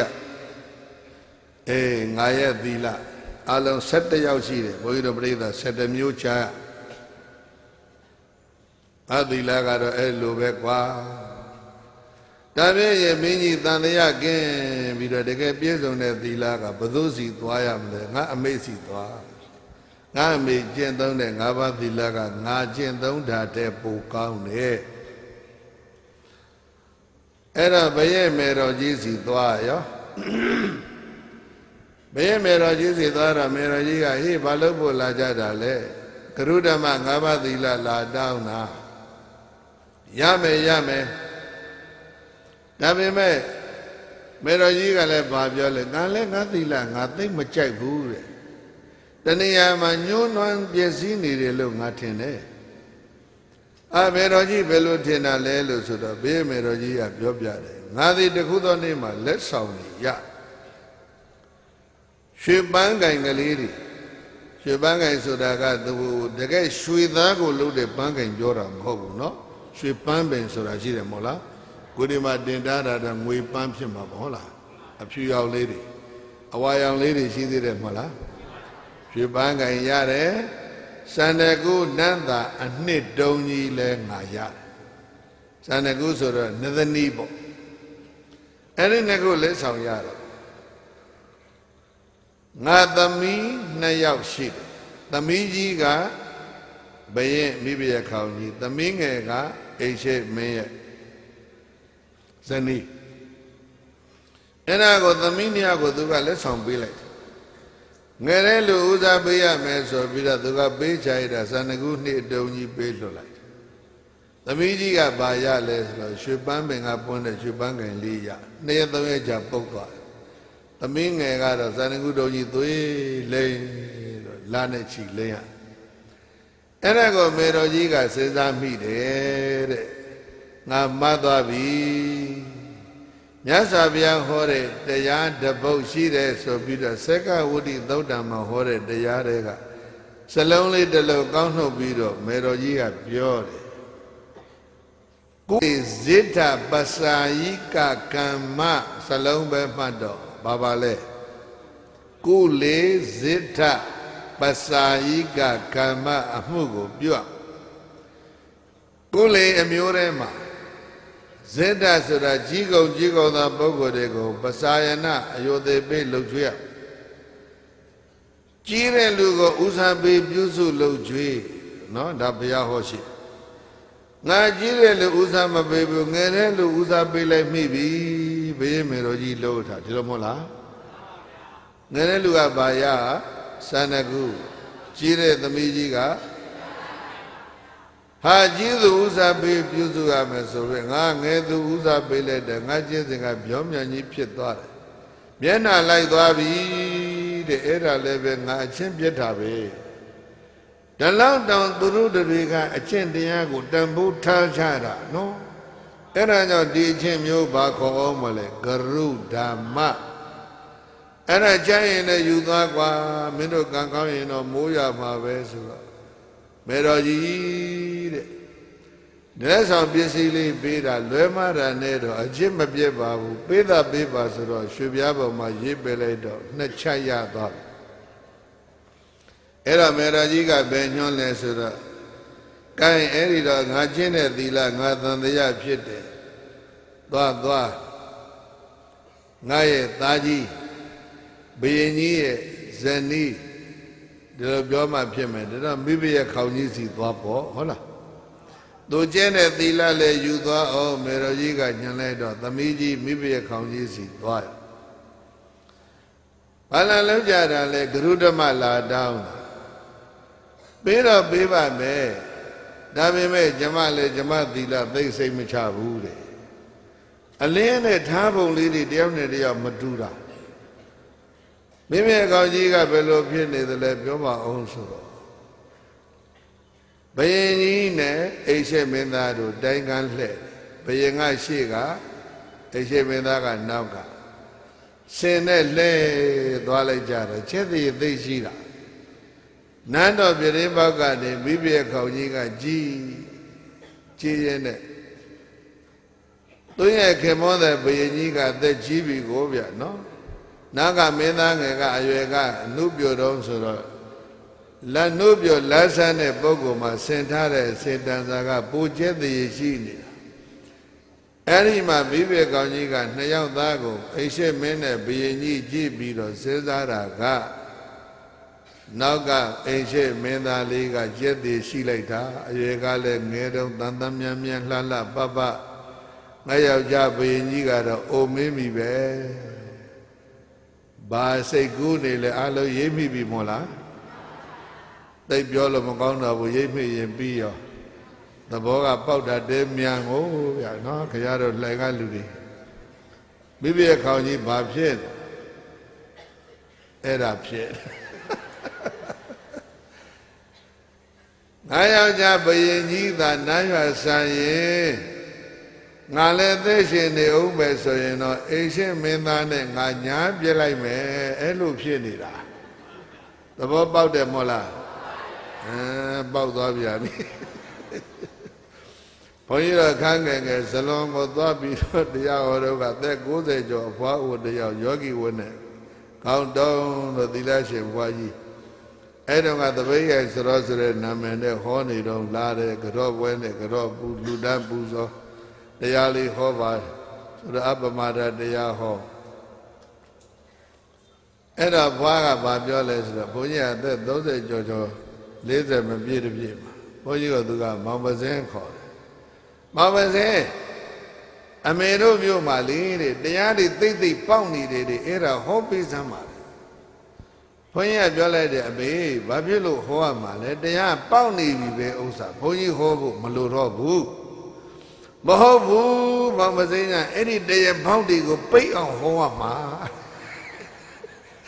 ဇလွန်ကအဖွားပြောသွားတာခုထိမှရတယ်လွန်ခဲ့တဲ့နှစ်40လောက်ကနော်လှိုင်ကားကခုတော်ပေါက်သွားပြီလားပြန်တော့မပိတ်လိုက်ပါရစေတော့ဒီဟနာရဆိုတော့ပိတ်လိုက်ပဲဟုတ်လားကောင်းပြီမိမိရဲ့ခေါင်းကြီးဖောက်ပြန်နေတာနော်စိတ်နဲ့ဖောက်ပြန်နေတာတကယ်တော့ကိုရီးလေးရောက်တော့မဖောက်ပြန်သေးဘူးဘယင်ကြီးကွယ်လွန်ရင်အိတ်ချင်းမင်းသားကိုသူယူပစ်ဆိုတော့သူညီမကအိတ်ချင်းမင်းသားနဲ့ညားထားတာဘယ်လိုလုပ်မလဲရှင်းဆက်၍မစင်းစားနေတော့မိမိရဲ့ခေါင်းကြီးဖောက်ပြန်ကာမေသူမိစ္ဆာစာရကိုစိတ်ထဲကဖောက်ပြန်လာအဲ့ဒါကြောင့်ငါလည်းသီလပြည့်နေတာပဲငါသီလလည်းမင်းတို့ကုရုတိုင်ယူမသွားနဲ့မိုးရွာလိမ့်မယ်လို့ငါလည်းမထင်ဘူးမိမိရဲ့ခေါင်းကြီးကဘုရားမိုးတော်ကောင်းရဲ့လားအာလုံးဂရုဓမ္မကိုအလင်းနဲ့ကျင့်နေလို့ဖြစ်မှာပေါ့ဗျာမိုးတွေကောင်းလိုက်တာရေးတောက်ကြီးကုန်ပြီလေအဲ့တော့အရန်ကျင့်မပြေကြတယ်နည်းနည်းလျှော့ကျအောင်လို့တောင်းပန်အောင်လို့ဖြစ်အဲ့ဒါနဲ့သီလတစ်ပုဒ်ရခဲ့ပြန်ရောဘယ်နှပုဒ်ရသွားပါလဲမင်းထံကတစ်ပုဒ်မင်းမေတော်ထံကတစ်ပုဒ်မိဘရဲ့ခေါင်းကြီးထံကတစ်ပုဒ်အဲ့တော့မိဘရဲ့ခေါင်းကြီးကပြောလိုက်တယ်အိမ်ရှိမင်းသားစီသွားသူလည်းပဲဂရုဓမ္မကျင့်တယ်သူတရားလည်းတော်တော်ကောင်းတာပဲဆိုတော့ကာလင်ကအမတ်တွေအိမ်ရှိမင်းသားစီရောက်အိမ်ရှိမင်းသားကဘာလာလို့တလဲကျွတ်တို့တိုင်းမိုးခေါင်လို့ဗျာဂရုဓမ္မလာတောင်းတာပါဟာငါဂရုဓမ္မတကယ်ကျင့်တာတော့မှန်တယ်ကွာဒါပေမဲ့ငါလည်းငါတန်တရားအများကြီးဖြစ်နေတယ်ငါအကျင့်ငါကောင်းတယ်လို့သိမထင်ဘူးဘာဖြစ်လို့လဲဆိုတော့အိမ်ရှိမင်းကပြောတယ်တခုသောနေ့မှာကွာတဲ့ငါနောင်တော်ဘုရင်ကြီးကညပိုင်းငါကိုအရေးပေါ်အစည်းအဝေးခေါ်တယ်ညပိုင်းအရေးပေါ်အစည်းအဝေးခေါ်တော့ဘုရင်နန်းတော်တွေကိုငါလုံခြုံရေးတက်ကြီးအပြည့်နဲ့ဘုရင်နန်းတော်ကိုငါသွားတယ်သူကတနေရာနေတာနန်းတော်ဘောင်ရောက်တဲ့အခါကျတော့ဘုရင်ထံသွားစတာသူပါသွားတဲ့လုံခြုံရေးတပ်ကိုတယောက်မှခေါ်သွားခွင့်မရှိဘူးလေဘယ်ရင်လုံခြုံရေးအတွက်ဒီလိုမဟုတ်လားခါကြတဲ့သနပါလာဓာပါလာဓာတောင်ရှာအောင်မှာအဲ့ဒါတယောက်ထိဝင်သွားရတယ်လုံခြုံရေးတပ်ကမြို့ရိုးတကပေါက်မှာစောင့်ပြီးနေရခဲ့ရတယ်ညာဦးရအဲ့ဒါဘုရင်ကြီးနဲ့အိမ်ရှိမင်းသားတို့ဆွေးနွေးကြစကားပြောကြဆွေးနွေးကစကားကြောတွေရှည်ပြီးတော့ညင်းနေသွားတယ်တကောင်လောက်ရတဲ့မိုးကြီးကသီးထန်စွာရွာချတယ်လုံခြုံရေးတပ်ကတတိရေဒီအနေထားနဲ့မြို့ပေါက်မှာစောင့်နေတယ်မဟုတ်လားပြန်လာတော့မယ်ပြန်လာတော့မယ်နောက်ကလက်ရတဲ့လုံခြုံရေးခစ်လို့ပြောစစ်တို့ရဲတို့ဘာတို့ညာတို့ရရကတို့ဘာတို့အကုန်လုံးစောင့်နေရတယ်ကြီးကဲတွေကမှဆွေးနွေးနေပြန်လာတော့မယ်ပြန်လာတော့မယ်တကောင်ကျွန်းနေပြီလာရလားဘုရင်ကြီးကပြောလိုက်တယ်ငန်းကြီးညက်လက်နဲ့ပြီးမိုးလဲချုပ်ပြီးကွာမိုးတွေကလည်းရွာနေတယ်မပြန်နဲ့တော့ဒီမှာပဲအိပ်ပါတော့ဆိုတာလေနောက်ကအစင်သင့်စောင့်ကြံရတဲ့တက်ကိုသတင်းပြန်မပို့ဘူးသတင်းပြန်မပို့ဘဲနဲ့ဒီတိုင်းအကိုကြီးနဲ့အတူတူနန်းတွဲမှာအိပ်ပလိုက် လုံယုံရင်တက်ဖို့ကြီးတစ်ဖွဲ့လုံးကမြို့တကားဘုတ်ကနေပြီးတညလုံးမိုးတဲ့ရေထဲမှာစောင့်နေကြတယ်ဒီလိုမဟုတ်လားသူ့တက်ကိုသူညှင်းဆဲရမကြောက်ဘူးလားအဲ့ဒါကိုအိရှိမင်းသားကပြန်အမှတ်ရပြီးတော့ငါတက်ငါလုံယုံရေးအရာရှိတွေငါညှင်းဆဲတယ်လို့ပြစ်မိတယ်ကွာဘယ်သူလဲအဲ့ဒီတန်တရားဝင်တာအဲ့ဒီလူများနောက်လည်းငယ်သားကိုငဲ့ညာတဲ့စိတ်တည်နော်ထွန်းကားရင်ဘလောက်ကောင်းလိုက်မလဲလို့အဲ့ဒါကြောင့်ငါအဲ့ဒီစိတ်တည်ချောင်းငါအချင်းလည်းငါတော့သိစိတ်မချဘူးကွာကြိုက်ရင်လည်းယူသွားဆိုတော့တပုတ်တော့ယူသွားပြန်ရောဘယ်နှပုတ်ရပြီလဲအဲ့ဒါအရှင်မင်းကညွှန်းလိုက်ပြန်တယ်ပရောဟိတ်စီသွားပရောဟိတ်လို့ရှေးကခေါ်တယ်မင်းရဲ့အကြံပေးအမတ်ကြီးပေါ့နော်မင်းတိုင်ပင်အမတ်ကြီးအဲ့ဒါတူအောင်ရှောပရောဟိတ်စီရောက်ဂရုဓမ္မတောင်းပရောဟိတ်ကလည်းပဲငါလည်းသိမဟန်ဘူးဟေ့တဲ့ဘာဖြစ်နေတိုင်းတစ်ပါးကမင်းတယောက်ကရွှေဘိန်းချယထာတစင်းကိုတို့ဘရင်ထံလက်ဆောင်ပေးအဲ့ဒီဘရင်ချင်းယထာလက်ဆောင်ပေးတဲ့အခမ်းအနားမှာပရောဟိတ်ကြီးကအခမ်းအနားကိုစီမံကွပ်ကဲရဟောဓမ္မဘရင်ကယထာကိုကုရုဘရင်လက်ထက်ထည့်လိုက်တဲ့အချိန်မှာအနာကနေစီမံခန့်ခွဲနေတဲ့အမတ်ကြီးကစိတ်ထဲပေါက်ဒီယထာမျိုးငါရရင်ကောင်းမှာပဲသူကဘယ်လိုဟာမျိုးစီးနေရလဲမသိဘူးခြေကားဆုပ်စီးနေရပုံပေါ်တယ်မာစီရီမြင်တော့သူလည်းပဲလူချင်တာပေါ့လေသဘောကဓာမျိုးနဲ့တူပါတယ်လို့ခမှန်းကြည့်တာပါမှားသွားရင်လည်း sorry ပဲအဲ့ဒါဒီယထာမျိုးငါရရင်ကောင်းမှာပဲဆိုတဲ့ဥစ္စာစိတ်ထဲပေါက်ပြီးတော့သူ့နောက်လိုက်ငယ်သားကိုဒိုးဒိုးလေးပြောလိုက်တယ်ဒီယထာမျိုးငါစီးရကောင်းမှာကွာအဲ့ဒါကိုဘယင်ကကြားတော့ငါပစ္စည်းလိုချင်နေတဲ့ကောင်ပေးလိုက်မယ်ဆိုအခန်းထဲလည်းပြီးရော့မင်းစည်းဆိုပြီးတော့ပရောဟိတ်ကိုဘယင်ကပေးချပရောဟိတ်ကြီးကခါတယ်လန့်တော့ကြောက်တော့သူတစ်ပါးပိုင်ပစ္စည်းကိုစိမ့်နဲ့လိုချင်ယုံသာမကပဲနဲ့ရရင်ကောင်းမှာပဲလို့ဗဇက်ကအတောင်ဘာဖြစ်လဲပြောလိုက်မိပြီအတုံးလိုက်အတစ်လိုက်အစုလိုက်အပုံလိုက်ယူတဲ့အဆင့်မရောက်သေးဘူးနော်မရောက်သေးဘူးနော်ရောက်ပလားတော်ပါသေးရဲ့မရောက်သေးဘူးယူခြင်းစိတ်ကလေးပဲအဲ့ဒါကြောင့်ငါလည်းငါသီလတော့ပြဲနေတာပဲကြိုက်ရင်လည်းယူသွားအာရိဏဒနာသိက္ခာပုဂ္ဂိုလ်တန်တရားကြီးမားစွာထားတာ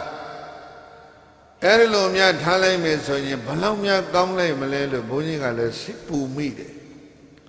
ဘယ်တိုင်းပြည်ကပရောဟိတ်ပါလဲဘယ်တိုင်းပြည်ကပါလဲဩဘယ်တိုင်းပြည်ကပါလဲဆိုတော့ဘုန်းကြီးကဒီတိုင်းပြည်ကအောင်းမနေတာဟိုတိုင်းပြည်ဖြစ်အဲ့ဒီကတပုတ်ရသွားပြန်တော့ဘယ်နှပုတ်ဖြစ်ပြီလဲအဲ့ဒါပရောဟိတ်ကလည်းခိုင်းငါသီလငါစိတ်မချဘူးမင်းနောက်တစ်ယောက်စီသွားဆိုပြီးတော့နံပါတ်6မြေတိုင်းအမတ်ရှေးကခေါ်တာတော့အမတ်ပဲအမှန်ကတော့မြေတွေကိုအကုန်လုံးထိမ့်ချုပ်တဲ့ဝန်ကြီးနဲ့တူပါတယ်မြေစရင်ဝန်ကြီးပေါ့အဲသူသီလသိကောင်းတယ်လို့ကြားဘူးတယ်သူစီသွားရောရောက်ရောတောင်းရောအဲ့တော့မြေစရင်ဝန်ကြီးကဘာပြောလဲဆိုတော့ငါလည်းပဲသိစိတ်မချဘူးပါတယ်မြေကြီးကြံရတာငါလည်းတော်တော်အလုတ်ရှုပ်တယ်ဟေးတဲ့ခုမြေကြီးတွေအလုတ်တော်ရှုပ်နေနော်မြေစရင်ဝန်ကြီးကဘာပြောလဲဆိုခင်ဗျားဘာဖြစ်လို့ခင်ဗျားသီလစိတ်မချတယ်ငါမြေတစ်ခုတိုင်းနေကွာတယ်တထေးမြေနဲ့ဘရင်မြေငါတိုင်းအဲ့ဒါကျိုးကလေးတစ်ချောင်းရဲ့အပြားမှာငုတ်တငုတ်ဆိုင်နောက်တစ်ချောင်းရဲ့အပြားမှာငုတ်တငုတ်ဆိုင်ပြီးတစ်ဖက်မှာငုတ်ကတထေးမြေနဲ့ဘရင်မြေကြားမှာတိတိကျကျငုတ်တငုတ်ဆိုင်ပြစ်ခဲ့နောက်တစ်ဘက်ကဆွဲလာပြီးတော့ရှောင်းပြမမတိတိကျကျတထေးမြေလည်းပဲမင်းမြေတဲ့မပါရအောင်မင်းမြေလည်းတထေးမြေပဲမပါရအောင်တိကျ ငေါရိုက်မလို့ဆိုပြီးတော့တန်းပြီးတော့ချိုက်ငေါရိုက်ချလိုက်တော့ချမလို့ပြင်လိုက်တော့အောက်ကပဇွန်တွင်းထဲမှာငုတ်ကတက်တယ်ရောက်ရိုက်မြရိုက်လဲရင်ဘာဖြစ်လဲပဇွန်လုံးသေသွားမှဆိုလို့တဲ့ပါဏာတိပါဒကိုကြောက်သောကြောင့်ငုတ်ကိုတစ်ဖဲလိုက်ပေးလိုက်တာလုတ်ပုံဗျာတော့တထေးမြေတွေဘရင်မြေတွေပါသွားဘရင်မြေတွေပါသွားဘသူမြေတွေလဲဆင်းရဲသားမြေတွေလည်းပဲပါသွားတယ်အဲ့ဒါစားရဲမပါဘူး sorry အဲ့လိုဖြစ်တာလေဗျာအဲ့ဒါကြောင့်မလို့ငါလည်းသိမဟန်ဘူးတဲ့ဖြောင်းပြောင်းဝခန္ဓာလေးကိုကကြည်ညိုဖို့ကောင်းလာပြီနော်အဲ့ဒါကြောင့်ငါသီလလည်းငါသိမကြိုက်ဘူးဟေ့တဲ့လူကျင်လဲယူသွားကြဆိုတော့တပုတ်သီလတပုတ်ကိုရွှေပိလာပေါ်မှာရေးပြီးတော့ယူသွားပြန်ရောအဲ့တော့မြေတိုင်းဝန်ကြီးကလည်းဘယ်လွတ်လဲဆိုယထာဒိန်းစီသွားกว่าမင်းစီးတဲ့ယထာဒိန်းတဲ့လူယထာဒိန်းသူသီလတော်တော်ဆောက်ယထာဒိန်းကြီးစီရောက်ယထာဒိန်းကလည်းဘာပြောလဲဆိုတော့ဟာကျုပ်လည်းသိမဟန်ဘူးဗျာတဲ့ကျုပ်လည်းသီလပြည့်နေတယ်ဟာဘယ်လိုပြည့်ဘယင်ကြီးဥယျာဉ်ပြောပွဲစားထွက်ဥယျာဉ်မှာအချိန်တွေကလွန်သွားညနေဆောင်ဥယျာဉ်ကနေပြီးတော့မြို့တော်ကိုပြန်ဝင်မြို့တကားကဆိုကြပါတော့ညနေ6နာရီပိတ်မယ်အချိန်လွန်နေတော့မြင်းကိုမောင်းနေကြနှုံးထက်လွန်ပြီးတော့ high speed နဲ့မြင်းတွေကိုမောင်းမော်တော်ကားမောင်းတယ်လို့ပေါ့တနာရီမိုင်60မောင်းရမယ့်နေရာမှာမိုင်80လောက်မောင်းပြလိုက်တယ်လို့ပေါ့အဲ့တော့မြင်းတွေအရေးမခံရဘူးလားအဲ့တော့ဘယ်နှချာမှသူကရိုက်တာလဲဆိုမြို့တကားပေါင်းတာရောက်ခါနီးတော့မှရိုက်တာမိုးလေးကရွာလာအဲ့ဒါဘင်းကြီးမိုးဆိုမှဆိုလို့ဆိုမြင်းတွေတအားရိုက်ပြီးတော့မောင်းထဲတာတကားမပေးခင်ဘင်းကြီးမိုးဆိုသေးပဲနဲ့မြို့ထဲဝင်သွားဒါပေမဲ့ဘာဖြစ်လဲလို့ဆိုတော့နောက်ရက်ဒီဘင်းကြီးဥယျာဉ်ပြော်ပွဲစားတဲ့လို့ပြန်တိုင်းမြင်းတွေကအရိုက်ခံရတဲ့ဒီနေရာရောက်တာနဲ့ကားတဲ့အရိုက်မခံကျင်တာနဲ့အတင်းသုတ်ချီတင်ပြေးကုန်ကြတာဒီနေရာရောက်ရင်မြင်းတွေကပြေးရင်မဒီနေရာရောက်ရင်ပြေးရင်မမြင်းတွေကမှတ်ထားတယ်ဒီနေရာရောက်ရင်တို့ချတော့မှာပဲမင်းကတောင်ကြောက်တယ်ဗျာဟုတ်လားသဗ္ဗေတသန္တိတန္တသတတ္တဝလောကတစ်ခုလုံးမှာအရိုက်ခံရမှသိကြောက်သဗ္ဗေဘာယန္တိမေစုနောတတ္တဝအလုံးသိရမှလဲကြောက်အဲ့တော့ငါနှိမ့်ဆက်တာခံလဲရတဲ့မြင်းတွေကမမေ့ဘူးမြင်းတောင်မှမမေ့ရင်လူဆိုလို့ရှိရင်ပြိဿကြီးရှေ့ဆက်မပြောတာကောင်းတယ်နော်အဲ့ဒါကြောင့်ငါသီလပြက်ပြီဘယ်သူလဲတန်တရားကြီးစွာဖြစ်တာပါဏာတိပါဒဆိုတဲ့သတ္ထာတော့မဟုတ်ဘူးမြင်းရိုက်တဲ့ညင်းစေမှုကသီလပြက်တယ်လို့ထင်တဲ့ဘသူတွေထင်တာပါလေဘယ်တိုင်းပြည်ကလူတွေပါလေဩကုရုတိုင်းကဖြစ်နေတာကိုနော်အဲ့ဒီတော့ယထာရင်းကဘာပြောလဲဆိုတော့သွားဘယင်ထီးပြူဆောင်ပြီးတော့စာပွဲပေးထားတဲ့တထေးရှိတဲ့တထေးစီသွားပြန်ကရုဓမ္မကိုစုဆောင်းနေကြတာနော်တိုင်းပြည်သားယာဝပြောရေးအတွက်ဒီလိုမဟုတ်လားကရုဓမ္မကိုလှည့်လည်စုဆောင်းနေတာကိုတိုင်းပြည်သားယာဝပြောရေးအတွက်ခုဘယ်နေရာရောက်နေပြီလဲဘယ်ရောက်နေပြီလဲတိပညာတွေရှောက်မတွေ့နဲ့တထေးအိမ်ရောက်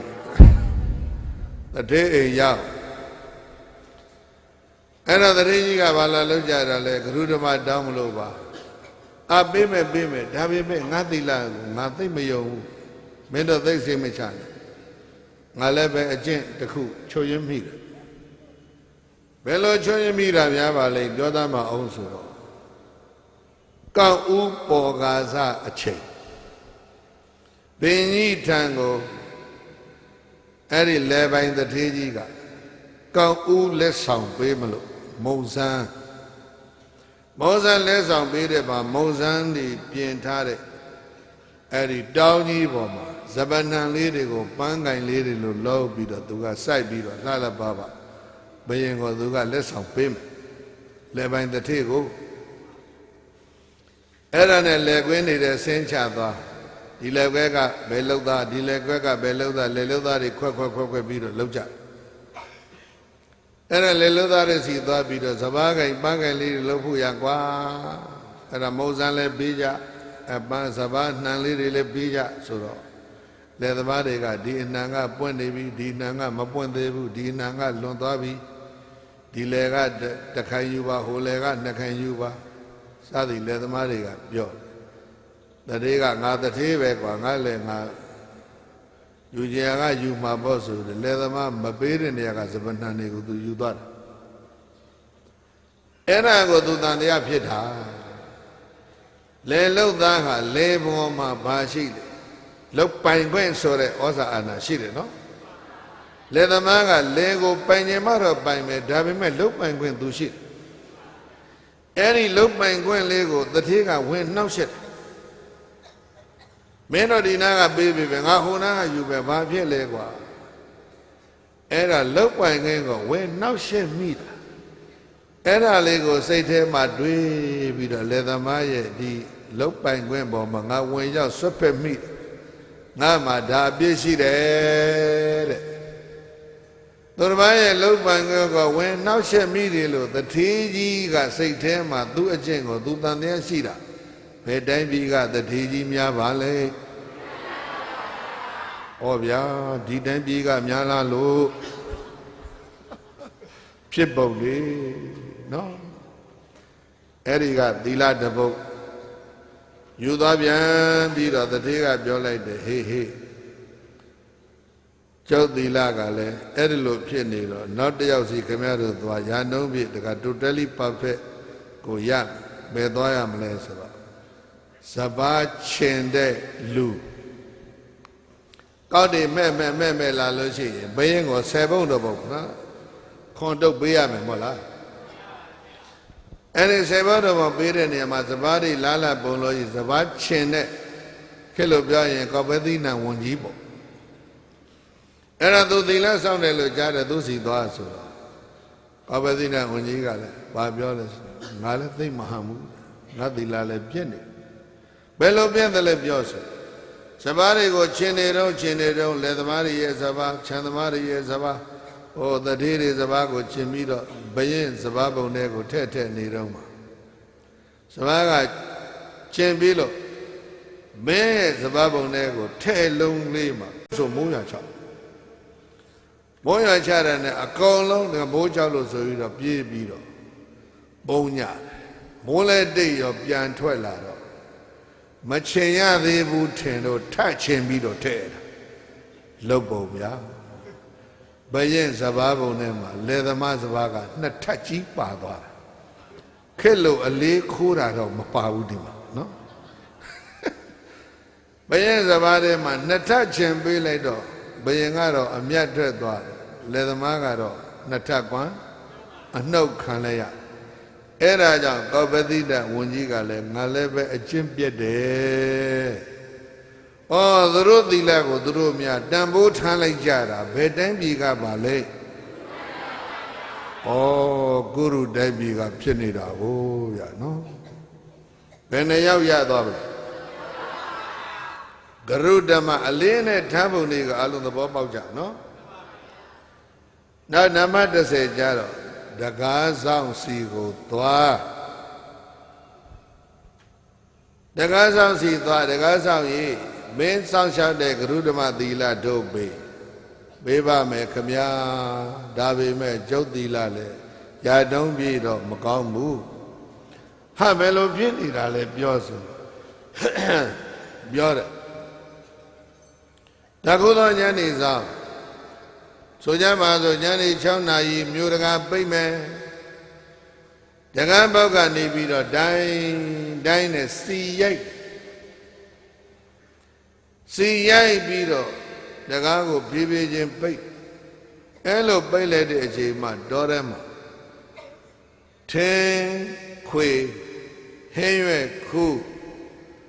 နောက်ကြပြီးမှပြန်လာတဲ့အမျိုးသားနဲ့အမျိုးသမီးနှစ်ယောက်သားကအတင်းပြေးလာပြီးတော့မြို့ထဲကိုဝင်တက္ကသကမင်းတို့လင်မယားနှစ်ယောက်တောထဲသွားတနေ့လုံးကာမဂုဏ်ခံစားပြောခြင်းတိုင်းပြောအချိန်မဲ့အခါမဲ့ပြန်လာကိုစီရိုက်တကားပိတ်နေမှပြန်လာတယ်မင်းတို့ဝင်မပေးဘူးဆိုတကားပိတ်ထားလင်မယားလို့ပြောလိုက်တယ်ဟိုကမောင်နှမဖြစ်နေလင်မယားမဟုတ်နှုတ်ထွက်စကားဟုတ်လားအာနာရှိတဲ့နေရာကနေပြီးတော့အာနာမဲ့တဲ့စင်ရသားကိုကျိန်းမောင်းတာအဲ့ဒါလေးပေါ်မှာတန်တရားကြီးစွာဖြစ်တယ်တဲ့တက္ကသဟုတ်လားလင်မယားမဟုတ်ဘဲနဲ့လင်မယားလို့ဆွဆွဲခဲ့မိတာရဲ့တကားကပိန်းနေစေနော်ရထားပြီးတော့ဝင်ခွင့်ပေးရင်ရသေးတယ်ဝင်ခွင့်မပေးဘူးပိတ်ပလိုက်အဲ့တော့ဟိုမောင်နှမနှစ်ယောက်သားမြို့ပြင်မှာဆင်းရဲပြီးတော့တညလုံးနေရရှာအဲ့ဒီလိုတင်းသားပြည်သူလူတို့ကိုမဟုတ်မတရားဆွဆွဲပြီးတော့နှိမ့်ဆက်မိတဲ့ကိစ္စကိုတန်တရားကြီးစွာထားတာဘယ်သူများပါလဲဘယ်တိုင်းပြည်ကပါလဲဟောဗျာကုရုတိုင်းကဖြစ်နေပြန်ရောဒါပေမဲ့ယူသွားဆိုတော့တရားတစ်ပုဒ်ယူသွားတယ်နံပါတ်10ဘယ်လောက်ရောက်ပြီလဲ17ရောက်နော်နံပါတ်17အဲ့တော့တက္ကသကပြောတယ်တပြေးပြေးနဲ့ဘယင်ကနေအောက်ကိုဆင်းလာတာတက္ကသဂိတ်ဆောင်ရောက်နေပြီနော်ဘုန်းကြီးတို့ရန်ကုန်ကနေပြီးတော့ဟောဒီလိုင်းသားရတောက်လျှောက်ဖြားပြီးတော့ပသိမ်ကိုမော်တော်ကားနဲ့ခဏခဏသွားဘူးတယ်ဂိတ်ဆောင်နေအများကြီးပဲဝလုံးတွေတန်းထားတာအများကြီးပဲဝတ္တဂိတ်တွေနော်ဘုန်းကြီးတို့ကတော့တိုက်ပြည်နာမည်ကကြီးကားကြီးကလည်းပဲဒီရဲနဲ့သီရိကုစရောဆိုတာနဲ့အကုန်လုံးရှော့ကနေဖွင့်ပေးကြပါတယ်ကျေးဇူးအထူးတင်ပါတယ်ဒါမဲ့တချို့လူတွေကြတော့ခုနကဂိတ်ဆောင်မျိုးနဲ့တွေ့ပုံရတယ်ညတာငယ်တဲ့ပုဂ္ဂိုလ်တွေအဲ့ဒီလိုတွေ့ပုံရတယ်။ဒါဘယ်သွားရမှာလဲသီလပြည့်စုံစုံရဖို့ရတယ်။အောဘောရကောင်းလာအောင်သီလစောင့်နာကတော့နဂရသောပိနိပါဠိစလုံးရောပါလဲနဂရဆိုတာမြို့သောပိနိဆိုတာကမြို့ကိုကျက်တည်ရှိစေတယ်တင့်တယ်စေတယ်မြို့ကိုတင့်တယ်စေတယ်နော်အဲ့ဒါကိုပါဠိစလုံးခက်လို့ရေးတာကိုပီလေးဖတ်ပြမယ်ပြည်တန်းစာဘာပါမလဲဒီလိုလေးဖတ်လိုက်တော့နားတဲ့နည်းနည်းသက်သာတယ်မဟုတ်လားပြည်တစာလို့ဖတ်လိုက်တော့တော်တော်ဆိုးသွားတယ်နော်အဲ့ဒါစာလဲကြည့်ဖတ်အောင်နားချမ်းသာအောင်ဖတ်ကြပြည်တန်းစာတိုင်းပြည်ရဲ့အစဉ်တန်းစာရှင်းတော့ကတော့လှပတဲ့အမျိုးသမီးတွေကိုတိုင်းပြည်ရဲ့တန်းစာဖြစ်နေမြို့ကျက်သေးရှိစေဖို့စနစ်တကျဘယင်ကနေပြီးတော့အဲ့ဒါပြည်တဲ့စာတာဝန်ပေးပြီးတော့ခန့်ထားအဲ့ဒါပြောပါခြင်းတဲ့ယောက်ျားတွေကအချင်းအချက်နဲ့တရားတန်ဖို့ပေးပြီးတော့စီကံတကျစနစ်တကျပြောကြရှစ်ခေတ်တွေမှာဒါရှိတယ်အဲ့ဒီပြည်တန်းစာအမျိုးသမီးခေတ်လို့ပြောတော့စကလုံးကျမ်းတယ်နော်ပြည်တဲ့စာသွားသူသီလဆောင်တယ်အော်စရာကြီးနော်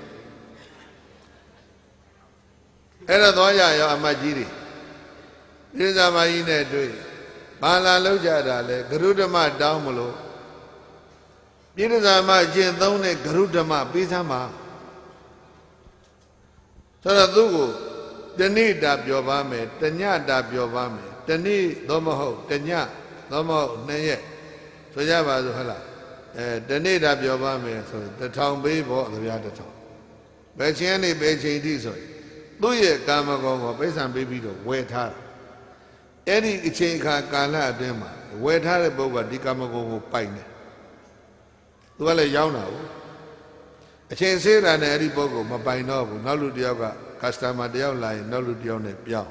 ဒါရှေးကစနစ်ဒီကနေ့ခင်းနေတော့အရန်ကွာသွားပြီဒီကနေ့ခက်ကတော့ဈေးမဲ့ကမ်းမဲ့မရမ်းမတာတွေပဲတော့ရှေးကနဲ့ကွာအဲ့တော့ပြည်တော်မကြီးကဘာပြောလဲဆိုတော့ Jama leve Sancha de Jama Bidza Maya Gojen de Abienide. Havelo Vieta Lezo Lonely Bido Don't Nika Yaja de Yaga, Tanyada, your Bible Savido, Paisan the town, Joe Baby, ye chain Utah. Paisan the town, no, you baby, Tulame Sure, ye chain or the Chaya Jarine, appointment body, a change at Malopene, Quella Chanta. Tamime Erilu, Malabu, the chain that ye Malada, don't need down Chabavi. And a lonely mia Kala Balo do the best at the town Utah baby pit the treasure, Dukamago, Hoyajago, Yonta baby pit the treasure Mulu. Now Lugo Tatu Mayano, Era di love. But a man Ludiago, the town, Yonta baby, and all Ludu Tamayano. Era sound need a blowjob.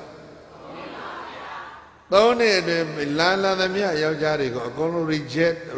Nama appointment she be, Nama appointment she be, reject, the Lupinida. Era nothing I will go need it, Pisa Maya Dila. Era don't allow Jaro, Sanjale, Machiro, who don't have the peasant that I want Kobe. Now Yajari Lemaka Saja Machiro, they are young one, Sompia cut. The young Sophia cannot, the Andujica, Koyong Point Bido, Dugo says Bido, a Joe Jowney, Nale de Gama, the Anduji Yonga, Somia Champ Billy, Donny Jaloma, Malayan, Eddie waited down left Pinesi. Duye Sanjo le Biezi, Greek Wakan Joe le Biezi. Now Lame Gastamari, Poderigo, Lekan Nangwin, Shibi. Now, Father, they go Lemakaman, Sounded Abuga era de Aso. Era de Ayanga, those in the Soviet chap billet. The Ayanga Soviet chap bilu Yantella, do a song, Yanoda Chimabe. Now that they customer deal, how the deal la bill, the town la bill. The Ayanga Soviet and Lekam Banguin, she got me mola. Era the town dogo, you mulu, lekan like the chima, don't allow Jimala on a once to Edima Wella. Below, Punakon fighting ball. Nasa Joshi there, Memalalo, Nachina, Aricona on Yapika. Era Bilda Maga, Biolata, Holujiri, Sura, Beluji. Galega Dinga Lujiri, no, you're like that. Dumia, sorry, now Lade Castamaga, Pire Pesandogo. You don't you are the Belopini. You Molo Legami Mola. Era Goga, you de Etik Duga Saitema, Joe saw to a bido. You Molo Legana Lady Village era a Jimbetare. Que Birza Maga, Gojendea Tambu Tabo Comprida, Nalela Salonga Popio, the Baudoja Yami Baudoja Yami, no? Any number Birza Maya Dila Le Kai Chayan Le Yudoja, Sura Grudma Dila, Shui La Boma, Benechaya. Era set the young salon, Nava Dila Boma, a leone tabido, Tambo tabido, some shall bone go along the Bobabi, no? Era young Biora, Di Damago, Badamaco, Garu Dama, Guru Danga Ludi, Jinjara Molo Lebe, Guru Dama, Salon alone, Konangwen Shiba. Guru Dendari Jinjara Molo Badamale Again, Yama Nangada, Chile Meso, Yama Dama Pimabo Magabula Pionle Jazamavia The Chadaja Osari Lai be the Gavaluma, Nisani, you needed. She be the Nisani Gong, upgrade Lole Jaya, Pomagamula. Garu Damaha, Myama Dama, Chese Jamare, Digani, Dali, Net Jobare. basic principle ခရိယန်လည်းပဲဒီတိုင်းချင်းအစ္စလာမ်လည်းဒီတိုင်းချင်းသူတို့ဘာသာတရားတွေထဲမှာလည်းပဲ Jesus တို့ Muhammad တို့ဒီအခြေခံသီလတွေဟောတာရှိတယ်မဟုတ်လားသိကြဖို့လဲလိုတယ်ကျင့်ကြဖို့လဲလိုတယ်မလွန်ကျူးကြဖို့လဲလိုတယ်ဟုတ်တယ်မဟုတ်လားအဲ့ဒါကုရုတိုင်းကဂရုဓမ္မတရား၅ပါးကို17ယောက်တန်က17မျိုးရေးယူသွားကြတာဘယ်ကလူတွေပါလဲကာလင်္ဂတိုင်းကအမတ်ဒီအဲ့ဒါရေးယူသွားတိုင်းပြီးပြန်တော့ကာလင်္ဂတိုင်းကာလင်္ဂမင်းကြီးရဲ့ထာမအဲ့ဒီအကျိုးအကြောင်းတွေကိုကိုယ်လုံးတင်ပြလျှောက်ထားပြီးတော့ဂရုဓမ္မတရား၅ပါးကိုမင်းကြီးအနှင်းတော့ဘသူကစကျင့်သောကာလင်္ဂမင်းကြီးကစကျင့်သောဝန်ကြီးတွေအမတ်ကြီးတွေတဏ္ဍာတော်လုံးကအာဏာပိုင်ဖွဲ့စည်းတဲ့ကိုယ်လုံးကျင့်သုံးပြီးတော့တိုင်းပြည်ဖြန့်တရံတပီလုံးကုရုတိုင်းကဲ့သို့ကာလင်္ဂမှာကျင့်လိုက်ကြတာအဲ့ဒီနေ့ကစပြီးတော့တပီလုံးမိုးပြိုင်ပြိုင်ရွာပြီးတော့မိုးမှန်လေးမှန်ပြစ်ပြီးတော့အာလုံးတိုင်းပြည်ဘာဖြစ်သွားလဲတာယာဝပြောမှုပြန်ပြစ်တယ် character is a power ဟုတ်လားသီလကောင်းတယ်ဆိုရင်အဲ့ဒီလိုတကူရှိပါတယ်အဲ့ဒါကြောင့်တိုင်းပြည်လည်းပဲဟလား image လှလှပပတိုင်းပြည်ရဲ့တကူလည်းပဲကဘာမှာကြွားဝါနိုင်အောင်အာလုံးဘာလို့လဲဂရုဓမ္မတရားကိုလိုက်နာကျင့်သုံးကြပါလို့ဒီကနေ့ဂရုဓမ္မအခါတော်နေ့မှာဂရုဓမ္မတရားနဲ့ဘုန်းကြီးတို့ဒီမှာလာပြီးတော့တိုက်တွန်းတာဖြစ်ပါဘိလံသက္ကသသောပါဏံသက္ကရောဟဏသောပါဏံအဉ္ဉံသီလသမံကုတောဒွါရံဝပဏာနိဗ္ဗာနနဂရသဘဝေတနေသာရဝနှလုံးပြောပြောသူတော်ကောင်းပေါင်းတို့သီလံသီလသည်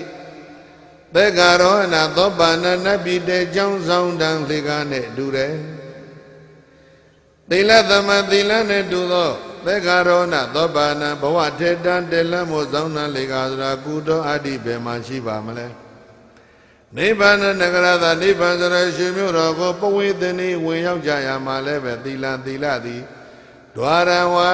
တကံပေါင်းတဲ့ဒူနေတယ်လို့သတ္ထနာလူတော်ဆရာမြတ်စွာဘုရားကိုရောမြတ်ကအဟောစာကရုဏာရှိထားမေတ္တာအပြင်ဟောကြားတော်မူခဲ့ပါပေသတည်း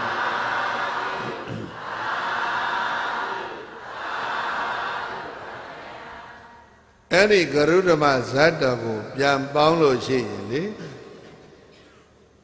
သီလကိုအလွန်အလေးနဲ့ထားပြီးတော့လက်နဲ့ကမ်းတာကမ်းပြီးတော့လှမ်းတာကိုပင်လည်းရင်သူများပစ္စည်းယူမိပြီလို့အလေးအနက်ကြီးတွေးပြီးတော့သီလတန်ဖိုးထားတဲ့ပြည်တစားမသည်ဗုဒ္ဓရှင်တော်လက်ထက်မှာဥပ္ပလဝန္နာထေရီဖြစ်ပါတယ်နော်တကားဆောင်ကတော့အရှင်ပုံနာမတိဖြစ်တော်မူလာတယ်မြေတိုင်းတဲ့ဝန်ကြီးကတော့အရှင်ကိစ္ဆာနမတိဖြစ်တော်မူလာတယ်စဘာချင်တဲ့ဝန်ကြီးကတော့ရှင်မောက္ကလံဖြစ်လာတယ်တထေးကြီးကတော့အရှင်သာရိပုတ္တရာဖြစ်လာယထာရိကတော့အရှင်နုရုဒ္ဓဖြစ်လာပါတယ်ပရောဟိတ်ပုံနာကြီးကတော့ရှင်မကတ္တပဖြစ်လာအိမ်ရှိမင်းကတော့အရှင်အာနန္ဒာဖြစ်တော်မူလာတယ်မိဖုရားကြီးကတော့ယာဟုလမာတာယသောရယာဖြစ်ပါဘယက်မေတော်ကြီးကတော့မဟာမာယာဒေဝီဖြစ်ပါတယ်ကုရုရာဇာကုရုတိုင်းရဲ့ဘယင်ကုရုဘင်းကြီးကတော့အဟမေဝငါဘုရားရှင်ကိုရောမြတ်သည်သားလည်းဟောသိမ်ဖြစ်တော်မူလာတယ်ရဲ့လို့ဇာတကံကုရုဓမ္မဇဂရုဓမ္မဇအထုပ္ပဒေသနာတော်ကိုသမောဒါနေသည်ကောင်းစွာမသွေစုပေါင်း၍ပြတော်မူလိုက်ပါပေသတည်း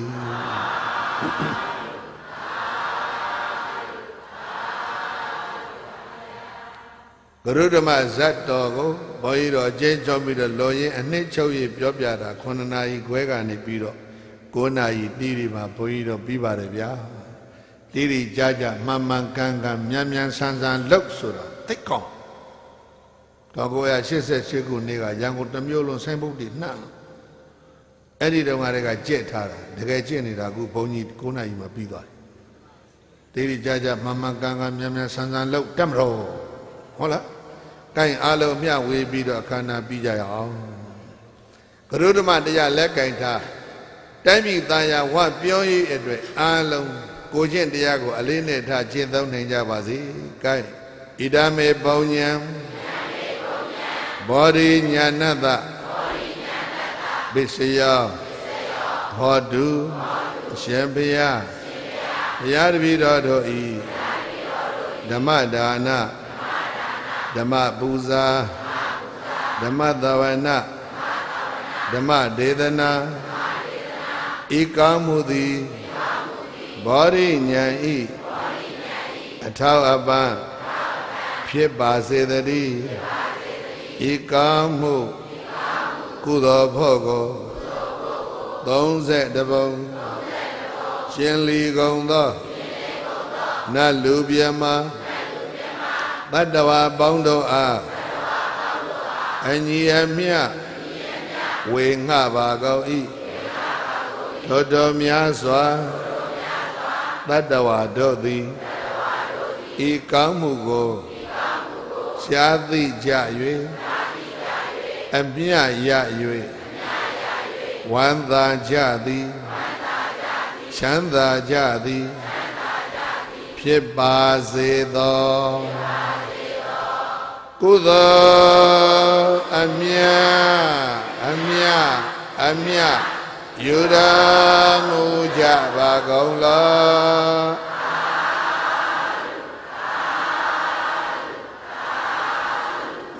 ကုသိုလ်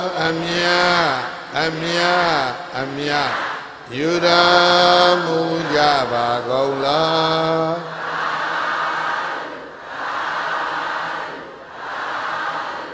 ကုသိုလ်အမြတ်ယူရမူကြပါကုန်လော